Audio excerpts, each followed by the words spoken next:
Veterans turn to cannabis for healing, but what happens when relief turns to harm? Introducing Cannabinoid Hyperemesis Syndrome, a little-known condition causing intense nausea and pain in long-term cannabis users. CHS changed everything for John. What started as relief became a fight for answers and dignity. The stigma silences veterans. It's time to speak up. Diagnosis is often delayed. Recognizing the signs can save lives. Join us as we unpack the science, the stories, and the solutions with real voices, real battles, and real hope.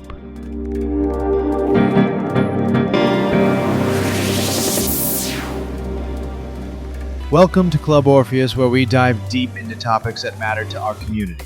Today, we're discussing a condition that might be unfamiliar to many, but is crucial for veterans using cannabis for therapeutic relief. It's called Cannabinoid Hyperemesis Syndrome, or CHS. Joining me are Christopher and Angela, who will help us unpack this complex issue. Welcome, Christopher and Angela. Cannabinoid Hyperemesis Syndrome is a paradoxical condition affecting some long-term, frequent cannabis users. Despite cannabis's well-known anti-nausea properties, CHS causes repeated bouts of severe nausea, vomiting, and abdominal pain. Christopher, can you share more about the symptoms and why this happens? Sure. The key symptoms include persistent nausea, vomiting episodes that can occur up to 5 times an hour, abdominal pain and cramping, compulsive hot showers or baths for temporary relief, loss of appetite, and weight loss. The exact cause isn't fully understood, but researchers believe it's due to overstimulation of cannabinoid receptors in the gut and brain after years of heavy use. That's fascinating and quite concerning. Angela, how does this condition uniquely impact veterans? Veterans may be more vulnerable to CHS due to high-frequency use of cannabis to manage symptoms like PTSD and chronic pain. The delayed diagnosis is common because CHS mimics other conditions like cyclic vomiting syndrome or GI disorders. Additionally, stigma and fear of judgment or legal repercussions can prevent veterans from reporting cannabis use in clinical settings, delaying proper care. That's a critical point. The stigma surrounding cannabis use can deeply undermine veterans' access to safe, effective healthcare. What can be done to support veterans facing CHS? Education is key. Veterans need clear, stigma-free information about CHS and its symptoms. Supportive care from clinicians who understand cannabis use in the context of trauma and chronic illness is essential. Policy reform to allow VA providers to discuss cannabis openly and provide legal protections and funding for research into safer cannabis use and CHS prevention is also crucial. Absolutely. Organizations like the Veterans Cannabis Project and Veterans Cannabis Coalition are leading the charge to support veterans' rights to access medical cannabis. They offer advocacy, education, and direct support, blending science, empathy, and advocacy. Thank you both for sharing your insights. It's clear that awareness and education are vital in addressing CHS among veterans. Now, let's hear a real story from a veteran who has experienced CHS firsthand.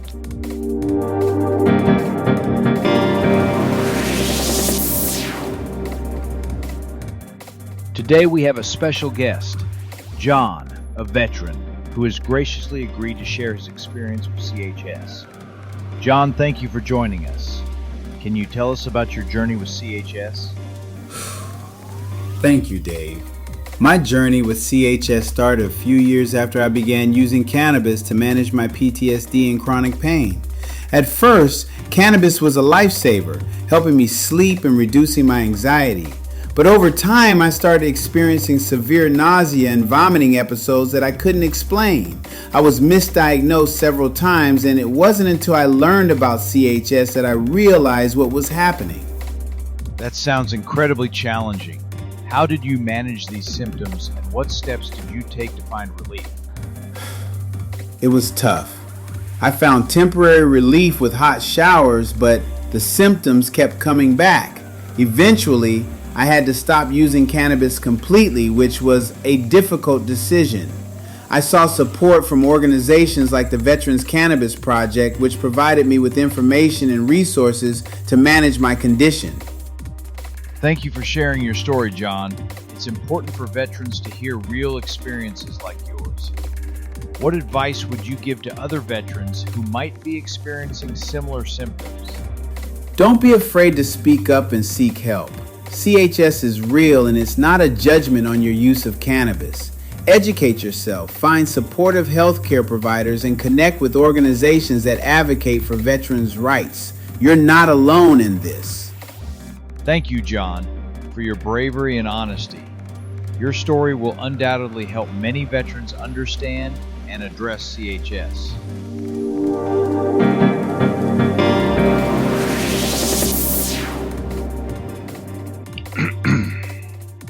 To provide further insights, we have Dr. Jerry Bisham, a leading expert in cannabinoid research. Dr. Bisham, thank you for joining us. Can you explain why CHS is often misdiagnosed and what healthcare providers should look for? Thank you, Dave. CHS is often misdiagnosed because its symptoms mimic other gastrointestinal disorders, such as cyclic vomiting syndrome and gastroenteritis. One distinguishing feature is the compulsive use of hot showers, or baths, for symptom relief, which is not commonly seen in other conditions. Healthcare providers should consider CHS in patients with a history of long-term heavy cannabis use who present with recurrent nausea and vomiting. What steps can be taken to improve the diagnosis and treatment of CHS among veterans? Education and awareness are crucial. Healthcare providers need to be informed about CHS and its symptoms to make accurate diagnoses. Additionally, veterans should be encouraged to disclose their cannabis use without fear of judgment or legal repercussions. Treatment primarily involves cessation of cannabis use, but supportive care, such as hydration and anti-nausea medications, can help manage symptoms during the withdrawal period. Thank you, Dr. Bisham, for your valuable insights. It's clear that both education and supportive care are essential in addressing CHS among veterans.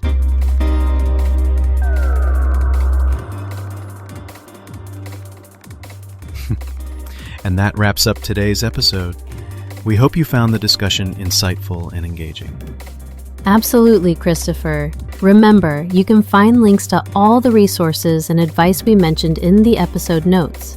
Don't forget to check them out. Before we go, we want to give a special shout out to some incredible organizations making a difference in the veteran community through cannabis advocacy. Veterans Cannabis Project, advocates for full legal access to medical cannabis for veterans, offering storytelling campaigns, policy outreach, and local advocate programs. Veterans Cannabis Coalition focuses on federal and state reform, research, and education, founded by veteran Eric Goepel to end cannabis prohibition and promote access. Veterans Cannabis Group, a peer-led group providing education, safe access, and industry opportunities for veterans, strengthening ties between veteran communities and cannabis businesses.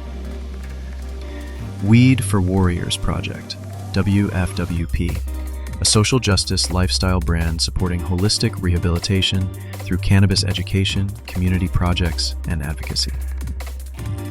Veterans Alliance for Holistic Alternatives, VAHA. Founded by Marine Corps veteran Gary Hess, VAHA promotes open access to medical cannabis through outreach and policy reform. Veterans Mental Health Leadership Coalition, VMHLC, led by retired Marine Lieutenant General Martin Steele. VMHLC supports breakthrough therapies, including cannabis, and lobbies Congress for reform. Santa Cruz Veterans Alliance, SCVA, provides free, lab-tested cannabis to veterans through its Veteran Compassion Program in California. Battle Brothers Foundation partners with Hellman Valley Growers Company to fund veteran mentorship and cannabis research. Hero Grown Foundation offers education and support for veterans seeking alternatives to prescription drugs, founded by a father-son veteran team. And let's not forget the veteran-owned cannabis brand supporting advocacy. Ananda Farms donates proceeds to Veterans Ananda, offering free care to veterans and first responders. CNA Stores supports East Coast veterans through donations and outreach. Simply Pure, a veteran-founded dispensary prioritizing veteran patients. Thank you for tuning in, and we'll see you next time. Take care, everyone. This has been a presentation of the Club Orpheus Medicinal Cannabis Lounge. You can contact us at Club Orpheus, P.O. Box 265, Sierra Vista, Arizona 85636, or by emailing cluborpheus@littlediddy.com. That's LIDDLEDIDI.com. Thank you for tuning in to the Club Orpheus podcast. I'm your host, David Little.